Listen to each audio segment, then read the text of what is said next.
It's time to rewind past the last 7 days. This is the Fox 54 Weekend Review. I'm Kenesha Dees. Here's just a few of the stories for you this weekend. Some big names are cutting down its manpower in the Huntsville area, including Boeing and Walmart. We'll have more on those announcements. Small local businesses, however, hope the holiday shopping season keeps them in the black. We'll tag along for this year's Small Business Saturday. And it's all the way to the top with the Mars Hill football team as they clinch the 3A state championship. Highlights from their win are just ahead. But another local sports story topped this week's headlines. Alabama A&M University parted ways with head football coach Connell Maynor on Monday following a lackluster season. Here's how Fox 54's team coverage of that story played out.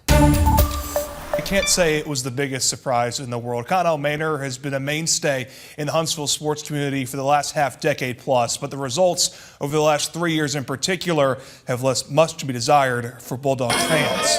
A&M went 40 and 32 overall and 28 and 21 in the SWAC during Maynor's tenure. In just 5 spring games in 2021, the Bulldogs won the SWAC championship and were named the HBCU national champions for the first time ever. But that was truly the high point of the Maynor era. The Bulldogs have not recorded a winning season overall or in the SWAC since the fall of 2021.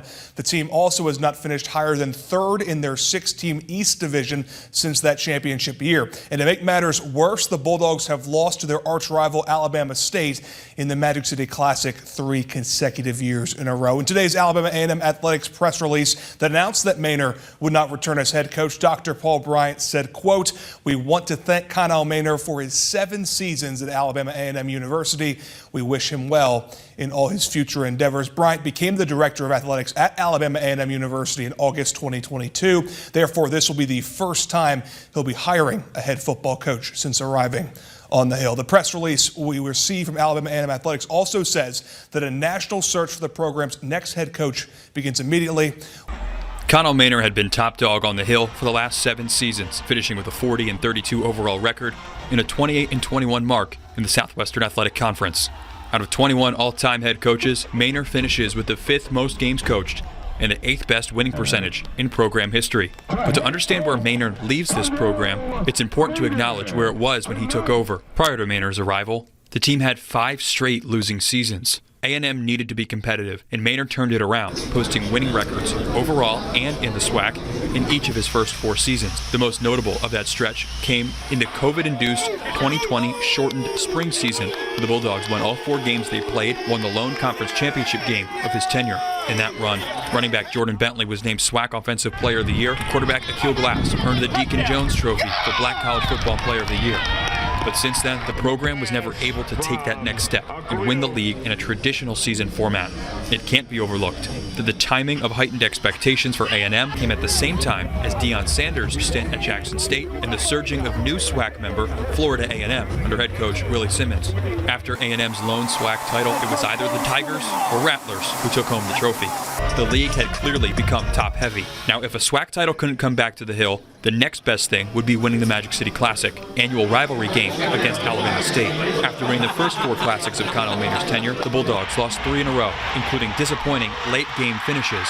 Rumors of Maynor's release had swirled around the SWAC for each of the last 2 seasons, so the news isn't necessarily surprising. But when the longest tenured active coach in the league is let go, it's certainly newsworthy. I wasn't surprised when I seen Connell Maynor was out, because you had heard the rumblings before.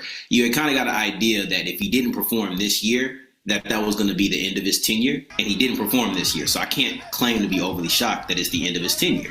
These rumors have been swirling the last 2 years. We really couldn't have gone a week in this SWAC season in a press box, home or away, without this being brought up. Even just the passing comment, "Oh, you think this might be his last year?" I don't know if that's necessarily a healthy environment for the program to have that question looming, even if it was merited. What say you from your perspective elsewhere in the league? Well, it can't be healthy, right? Are you going to be here next year? Once that exists, you're now in prove-it mode. And it's way harder to prove it than it is to just stay consistent. And it's not easy, and I don't think that Maynor handled it well. And I think they gave him a leash, and I think he eventually ate that leash away. How much of this weighs on the fact that this is Bryant's 2nd season as AD, and he's wanting to make the change? Or were there grounds for Maynor to have been let go regardless of who the AD was? I would say both. You count that spring season where they won the SWAC title, and I'm sure Alabama A&M fans would want to count that. You were second in the conference, first when you won the SWAC, and then you were third the year after that. That's the Akil Glass era. Once Glass left, everything changed. And then you go to fourth over the last 3 years. You haven't had a winning record in conference in the last 3 years. So if this was a new AD, if it was the same AD, maybe he gets to finish out his contract. But the pressure is there, the grounds, the merit is there. It's just about, if that's a guy who hired you, am I ready to pull the trigger? That's the only difference in my opinion. Fox 54 Plus is our streaming video home and features Locked On HBCU and other sports podcasts, plus the Alabama A&M Football Review. You can see extended interviews with Darian Gray with Locked On, as well as Ted Dixie, host of the A&M Review Show, and with A&M Director of Athletics, Dr. Paul Bryant. They discuss Coach Maynor's exit from the program, all on Fox 54 Plus. Now, the rest of this week's local headlines include a scary situation for a Madison County family and their young child. 670 Highway 431 at Circle K. Someone came into the store and said someone stole their vehicle with their child still in it. Welcome back. That was a police scanner. You just heard of a frantic search last night. Dozens of police officers and deputies swarmed a wooded area in Gurley looking for a car thief. And more importantly, the small child who was inside that stolen car. They got their man and the child, who we can tell you is safe and with their family. But there were some tense moments leading up to that resolution. This is where it began, the Circle K gas station on US 431 in Hampton Cove. The theft happened around 9:45 p.m. and the child and the car were recovered a few miles away in Owens Cross Roads. Our Caleb Aguayo takes us to the scene.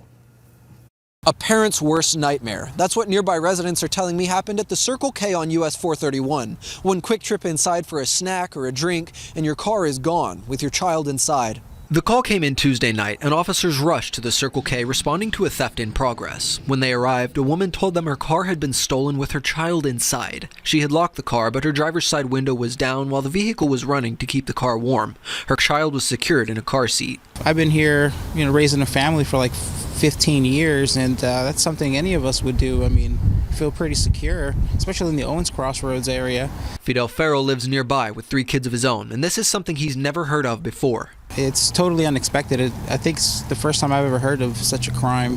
But Ashley Smothers, she says it's all too easy to run inside and think you're safe from harm's way. You're thinking, hey, what's the harm? And me stepping away for 2 seconds, 2 minutes. In that time, someone can take off with everything you hold dear. It just kind of drives home that you have to be vigilant with your kid every 24/7, no matter what.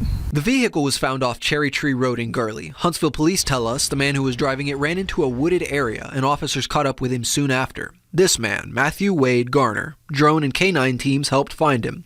Several local police departments are investigating and working out what charges will be filed. The Huntsville Police Department has not yet released a motive for the theft. In Owens Crossroads, I'm Caleb Aguayo, Fox 54 News. Very scary moments. Thankfully, the child is safe. Right now, Matthew Garner is charged with possession of drug paraphernalia by the Madison County Sheriff's Office, but the Gurley and Huntsville police departments expect to add theft charges too. You can listen to an extended audio clip of police and deputies working together to locate the thief and rescue that child. It's in the story on fox54.com. Update on the Bell Minor Quarry in Limestone County, the development of it. Residents fighting against the construction of a Bell Minor Quarry, sharing the latest effort. It involves a series of endangered snails, the armored snail, the slender Campyloma, and the Anthony's river snail. Officials say the last remaining healthy population of the Anthony's river snail species calls Limestone Creek home. Our Gabe Glassman tells us why some people in Bell Minor haven't given up just yet. We want to stop the quarry.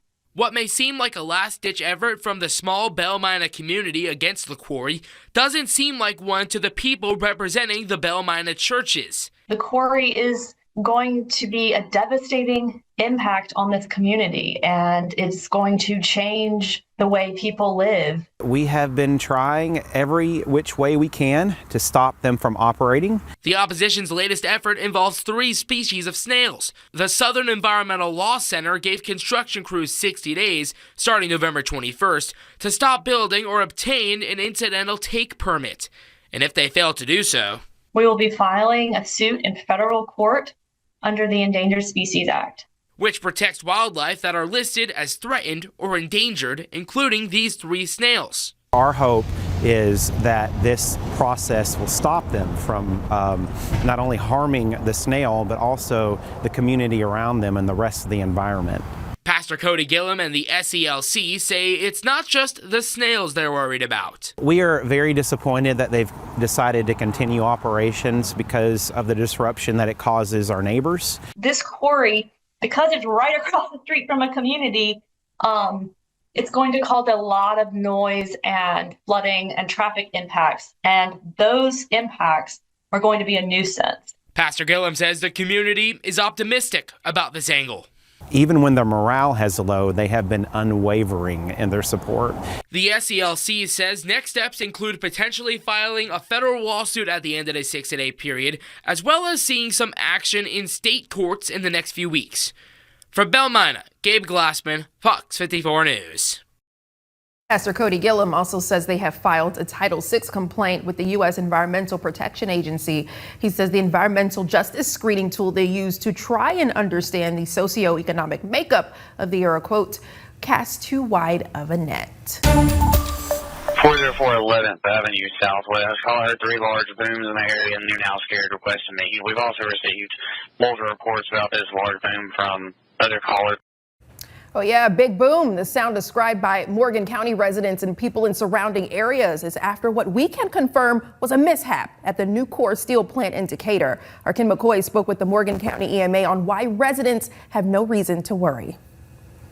Shortly after 9 p.m. Wednesday night, residents of Morgan County and the surrounding areas began making calls to local agencies about booms they were hearing in the area. Upon further investigation, those booms led them to the Nucor plant. So shortly before 9 o'clock, while doing operations out at the plant, some moisture came into contact with their molten steel, and loud booms was heard in all directions around Nucor. And while the booms may have sounded serious, residents are assured that the area is safe. We talked to Nucor very soon after it happened. They assured us that there were no injuries, that there was no danger to the public, and it didn't even affect their plant operations. And so we were very thankful that none of that was an issue, and that they do everything that they can to make sure that this will not happen again. Some residents yesterday on social media also pointed to seeing an orange glow after yesterday's boom, to which Morgan County EMA says was unrelated to yesterday's incident. In Morgan County, Ken McCoy, Fox 54 News. And again, daily operations continued, but an investigation is ongoing to better understand what exactly happened. Meanwhile, big layoffs for Huntsville Boeing employees. Boeing plans to lay off 158 employees from Huntsville, and it's a part of the company's massive layoff effort that was first announced back in October. The layoff at Huntsville's location was announced on November 15th, but it won't take effect until January 17th of next year. Fox 54 is tracking those Boeing layoffs across the nation, and we can tell you tonight, so far, the company has notified workers in at least 8 states about the cuts. 3,650 jobs in all as of right now. Most of the layoffs are taking effect either this month or in January, but the number is expected to grow quite a bit. Still, Boeing has said it could reduce its workforce by as much as 10%, or about 17,000 positions. So, folks living near Oakwood Avenue will have to find another store to shop soon. It's because the Walmart supermarket there will shut down for good. The shutdown is expected to happen just days before Christmas. One of the biggest names in shopping says the location just isn't working out for them. Our Gabe Glassman tells us the concerns shoppers have over the closure of this Walmart neighborhood market. This Walmart location you see right behind me is currently still accepting customers, but that won't be the case for this grocery store in a couple weeks, as they'll be closing their doors. I am stunned. I'm actually shocked. Surprised is the feeling Tuesday for many shoppers. The Walmart neighborhood market on the corner of Oakwood Avenue and Jordan Lane is closing on December 20th. I thought they were making enough money to keep it open, in this area. You know, a lot of people and neighborhoods and stuff. So I'm actually disappointed and shocked. In a statement, Walmart Communications Director Lindsay Coulter tells us we have nearly 5,000 stores across the U.S., and unfortunately, some do not meet our financial expectations. While our underlying business is strong, this store hasn't performed as well as we hoped. Now, the countdown for customers and employees is on. I have to find somewhere else to get my prescriptions filled.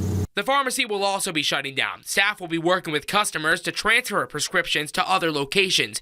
But there's another big concern among recurring shoppers: location. This is closer than any of the other pharmacies. Kroger's is far. We right in the neighborhood.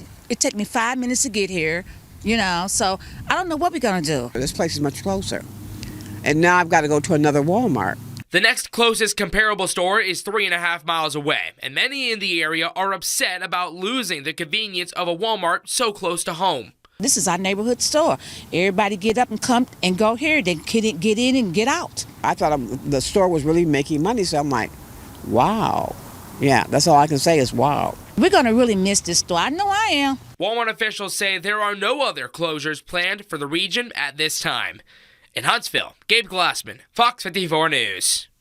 Fox 54 reached out to newly elected City Council member Michelle Watkins, who represents District 1, where the Walmart is located. She tells us in part, quote, "I am committed to ensuring that the property does not remain vacant and that a new business can flourish in North Huntsville. The city will work with Walmart on the future use of this location."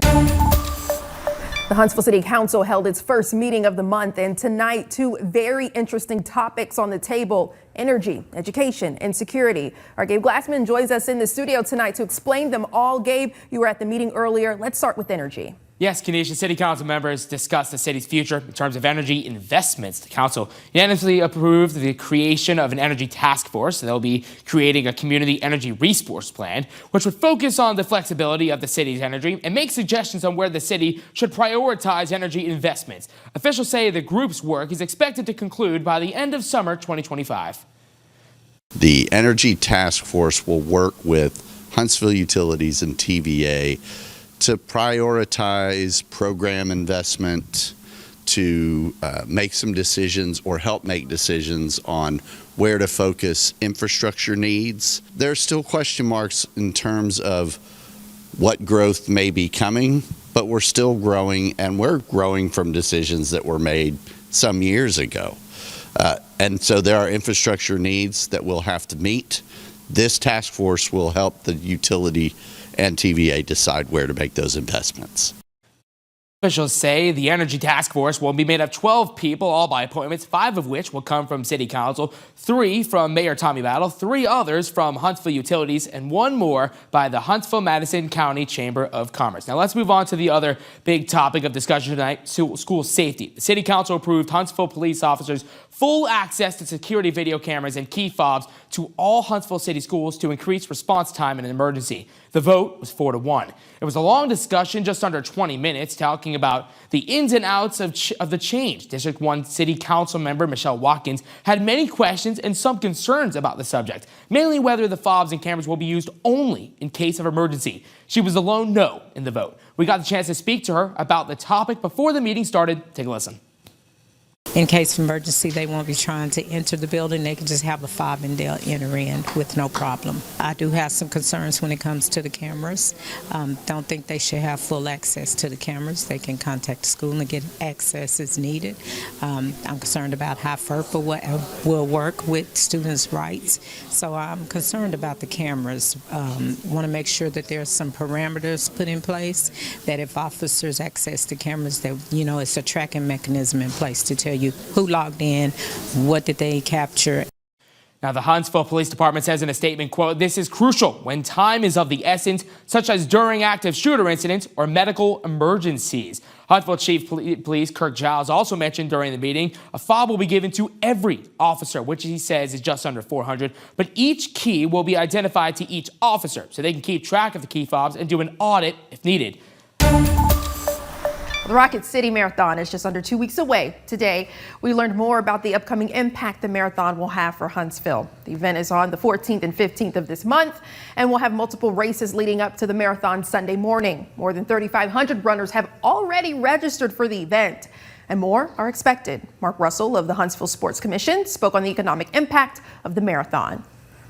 The race is very important to the city of Huntsville as it will generate over $1 million of economic impact to our community. Athletes and their families will be staying in our hotels, eating in our restaurants, enjoying all the things to do in Huntsville, including the awesome Tinsome Trail that they'll finish through as they come through Big Spring Park. Is a map of the Rocket City Marathon. Take note of the roads that will be closed over that weekend. For more details, visit FOX54.com. On this Cyber Monday, local TikTok entrepreneur Stormy Steele and her Canvas beauty brand company set out to breaking records. Her TikTok account already breaking records as the first $1 million live stream on the app and the first shop in Huntsville to host a live show to sell its beauty products. Starting with just a website, the Canvas beauty brand has seen tremendous growth since opening listings on the TikTok shop, an online store hosted through the social media app TikTok. Just this weekend, they had 100,000 orders and made more than $2 million. Fox 54's Caleb Aguayo went to see how they're sending products all over the world out of just one warehouse. Canvas Beauty Brand hosted a Cyber Monday live stream to boost online sales ahead of the holidays. The company itself is unique because it's owned and operated here in Huntsville, but it operates no brick-and-mortar stores. All of its sales come from the internet, and mainly the online platform TikTok. In the company warehouse, behind me here is a stage designed by Canvas Beauty for the social media platform TikTok. It's got a whole crew here just for taking quality videos, and the company's owner, Stormy Steele, says using TikTok for her business has made it take off. We were the first brand to do a $1 million live stream on the TikTok shop platform, which made us #1 in the United States. And then I broke that record again in September when we did over $1 million. We did about 1.5. And just recently here with Black Friday, we cleared over $2 million in sales on a single live stream. But business hasn't always been the brightest. They made about $20 million in web sales during 2020. But just 2 years later, during COVID-19, owner Stormy Steele says the brand had to change up the way it advertised to customers. When I got on TikTok shop, that pretty much revitalized my business, changed everything. And the company's chief financial officer, Amber Jones, says it's been hard to keep up. It's like a NASCAR race. That's what it feels like just going around trying to keep up with everything. But Jones says it's been a long-time vision, originally starting from humble beginnings. I've watched her grow this brand. I watched her had this vision ever since she used to do my hair 12, 13 years ago. But because of the growth, the company now employs up to 70 people in manufacturing, packaging, and live streaming the beauty product show on TikTok. If you're working hard, we give you a chance, and that has been going really well. So just being able to provide that second chance employment too for a lot of team members. So that's been going really well also. And they do all of this out of just one warehouse, though they expect to be opening more in the coming years. In Huntsville, I'm Caleb Aguayo, Fox 54 News. That's pretty cool. The beauty brand's live streams give an inside look at some of the products they're offering around the holiday season. Canvas is now the #1 brand to host a TikTok live stream in the United States and the United Kingdom.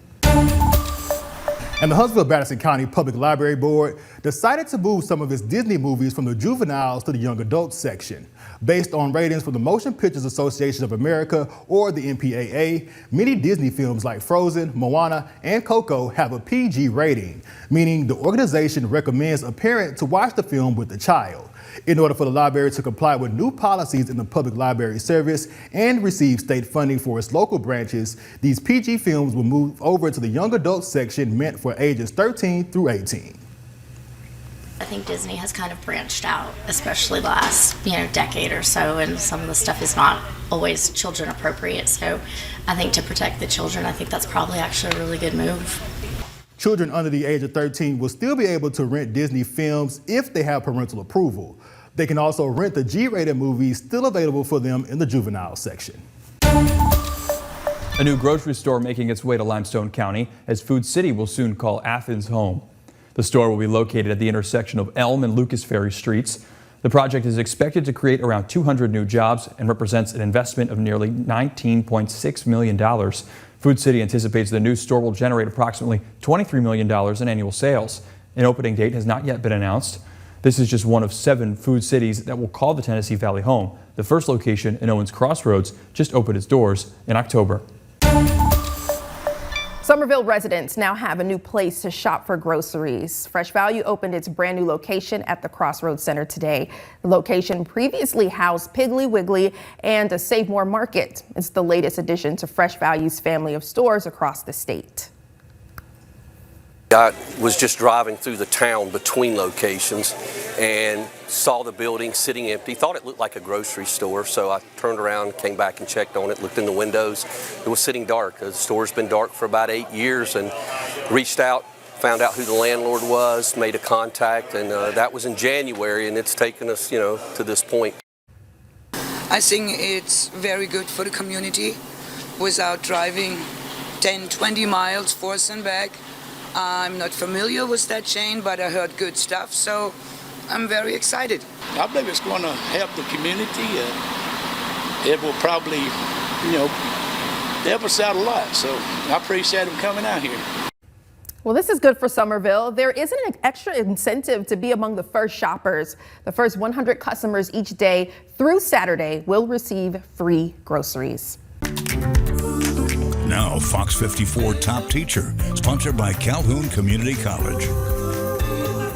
This Huntsville teacher has a reputation for loving her students as her own. I've seen it myself. People who know her say she greets kiddos with a hug, but her love doesn't stop there. Meet this week's top teacher, Emily Mallory from Williams Elementary School. Hey guys. Never a dull moment. Y'all ready to show what you know? In Emily Mallory's class. Good job. Mallory is motivated by her students' wide eyes and bright smiles. Their faces. Every day, their faces. In all her 24 years at Williams Elementary School. Sound it out first. 3 of those 24 years, she's taught kindergartners. Lots of singing, lots of dancing. Lots of rhyming, making up silly stuff, reading stories about what we're learning, things like that. Mallory knows she has to be creative. We are actually learning to read 3-letter words today. We actually have our Elf in the Shelf started, so they're all excited about that. They want the elf to know what they're doing every day, and they'll read to the elf and do different things like that. She was tapped to be a kindergarten teacher because of her special connection with the littles. Actually, the assistant principal saw me with the kindergartners after school one day and said that I would be a good kindergarten teacher, and so she moved me down. Her principal, Tanisha Cummings, says her personality radiates. She's always bright and bubbly and ready to just take on any task that we give her. Her students, she loves them, and as you can see, they love her. And for Mallory, her energy sparks an opportunity for more fun in the classroom. I love what I do every day. Every day it's a new adventure with this bunch. The hugs that I get from them every day, and not only the kindergartners, but the kids who've had me that are in 8th grade will still run and hug me. Congratulations, Emily. We learn a bit more about her and how she became a teacher. We've got the web exclusive on Fox 54 Plus. Also, nominate a deserving teacher on fox54.com. Now, Fox 54 Top Teacher, sponsored by Calhoun Community College. This Huntsville teacher has a reputation for loving her students as her own. I've seen it myself. People who know her say she greets kiddos with a hug, but her love doesn't stop there. Meet this week's top teacher, Emily Mallory from Williams Elementary School. Hey guys. Never a dull moment. Y'all ready to show what you know? In Emily Mallory's class. Good job. Mallory is motivated by her students' wide eyes and bright smiles. Their faces. Every day, their faces. In all her 24 years at Williams Elementary School. Sound it out first. 3 of those 24 years, she's taught kindergartners. Lots of singing, lots of dancing. Lots of rhyming, making up silly stuff, reading stories about what we're learning, things like that. Mallory knows she has to be creative. We are actually learning to read 3-letter words today. We actually have our Elf in the Shelf started, so they're all excited about that. They want the elf to know what they're doing every day, and they'll read to the elf and do different things like that. She was tapped to be a kindergarten teacher because of her special connection with the littles. Actually, the assistant principal saw me with the kindergartners after school one day and said that I would be a good kindergarten teacher, and so she moved me down. Her principal, Tanisha Cummings, says her personality radiates. She's always bright and bubbly and ready to just take on any task that we give her. Her students, she loves them, and as you can see, they love her. And for Mallory, her energy sparks an opportunity for more fun in the classroom. I love what I do every day. Every day it's a new adventure with this bunch. The hugs that I get from them every day, and not only the kindergartners, but the kids who've had me that are in 8th grade will still run and hug me. Congratulations, Emily. We learn a bit more about her and how she became a teacher. We've got the web exclusive on Fox 54 Plus. Also, nominate a deserving teacher on fox54.com. On this Cyber Monday, local TikTok entrepreneur Stormy Steele and her Canvas beauty brand company set out to breaking records. Her TikTok account already breaking records as the first $1 million live stream on the app and the first shop in Huntsville to host a live show to sell its beauty products. Starting with just a website, the Canvas beauty brand has seen tremendous growth since opening listings on the TikTok shop, an online store hosted through the social media app TikTok. Just this weekend, they had 100,000 orders and made more than $2 million. Fox 54's Caleb Aguayo went to see how they're sending products all over the world out of just one warehouse.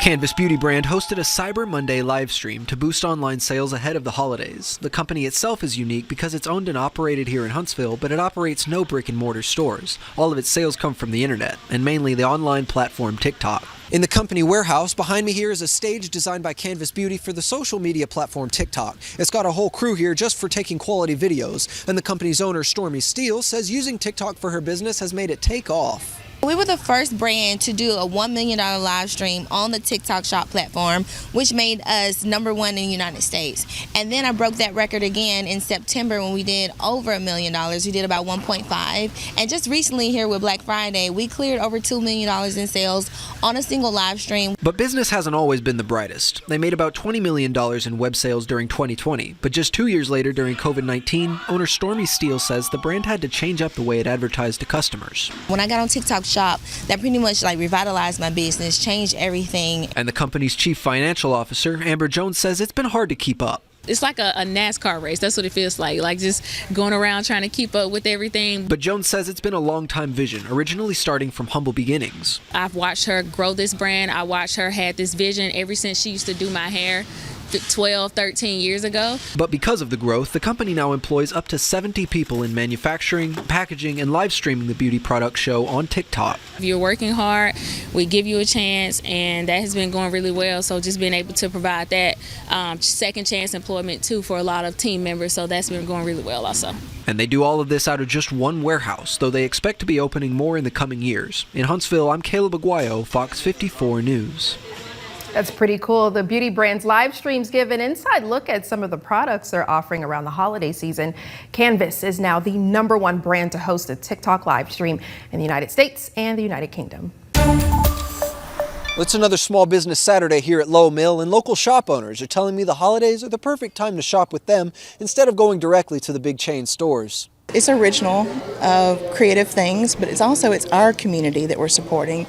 The people that work and make their goods here are our next door neighbors, so it's really important to support them. And this is my favorite restaurant behind us, Paf Tabuna, and I've been to Delta Dogwood Studios today, and I'm getting some shirts from Huntsville Illustrated, all kinds of local Christmas gifts. For some, shopping local means getting to shake hands with a product's maker and ask them how they did it. For others, it also means getting custom gifts for family and friends. But for the makers inside Lowell Mill, and specifically for Warrior Forge, art form has to follow some kind of function. Just like anybody else, we got to pay rent. We've got overhead with materials and stuff like that. So if we're just doing art to do art, cool.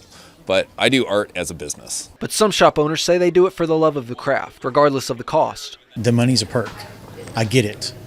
But even if I wasn't getting paid for it, I would still probably do this just because I like doing it. The main craftsman for JMA Leatherworks, Cully Lavaw, says the skills of local artisans have to be passed down or risk being lost forever. That stuff goes away, and there's nobody to replace that, and you're stuck with whatever they have to sell. But the upside to finding someone with these skills? You can custom order things that you wouldn't be able to order or even find online. We can always try it. If I haven't done it, I can try it, and if it works, awesome. If it doesn't, then I figure out a way to make it so that you are satisfied with what you ask for.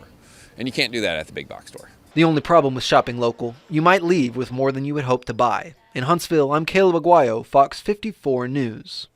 It's goodbye to turkey season as the Christmas spirit has already started all around the Tennessee Valley. In Athens, Trim-A-Tree Farm opened its gates at noon and had a full parking lot within the hour. Fox 54's Caleb Aguayo went out to see how the farm is competing with some of the big chain Christmas tree sellers like Lowe's and Home Depot. Trim-a-Tree Farm in Athens opened Black Friday and will be selling Christmas trees until they run out. So far, they've sold about 500 trees and hope to sell up to 500 more before the end of the season. Customer Ethan Stingle says the whole idea is unique because you get to do it all yourself. It's like a good environment for everybody to come here and have fun. You go get to pick out your own tree and cut it yourself and stuff like that. So it's good family bonding time to come out to a place like this rather than going to a chaotic store and stuff like that. To be outdoors, with family. And he says getting to spend that time together makes the whole operation worthy of a yearly tradition. His family found their tree within minutes based on the size and price they wanted. We're probably going to get one that's between 7 to 9 feet, and the guy was very helpful with that. He told us they're all in this section over here. And the workers at the farm should know a thing or two about the trees they're selling. They have to work on them year-round against the all but Arctic conditions in Alabama. On our end, it involves a lot of mowing, trimming of the trees, making sure that they're healthy, and then we have years like this year with droughts where we have to actually hand water them with a water truck. It's not just local droughts, but hurricanes in North Carolina and nationwide inflation also made supply dwindle and the price increase. We were able to stay the same for a long time, but this year we had to go up about 18 to 20%. Undeterred by the rising costs, hundreds of people made it out to Trim-a-Tree Farm. They compete with big chain stores to sell local residents the experience of cutting your own Christmas tree. And owner Sam George says it's one of the busiest days of the whole season. This has been a really, really good year for us. One of our better years, actually, I'm sure, with all the new people moving into the area and this area growing rapidly. It's brought in a lot of new customers. So as far as like a small local business, we've really, really enjoyed seeing the growth around here. It's really helped us out. In the last 2 or 3 days, man, they've been unbelievable for us. Despite supply troubles or the competition with big chain stores, Trim-a-Tree is seeing more business at its gates than ever before. In Athens, Caleb Aguayo, Fox 54 News. Bankhead National Forest is a popular recreation spot, but it's also a place where science and nature meet. And for at least the next 5 years, a new piece of equipment will help scientists better understand how forests and weather systems interact. Here's a look. Severe weather, such as tornadoes and thunderstorms, are common in the Tennessee Valley. And this particular geography brings the Department of Energy and scientists together to better understand the weather here. The southeast U.S. has a lot of vegetation, has a lot of forests, agriculture.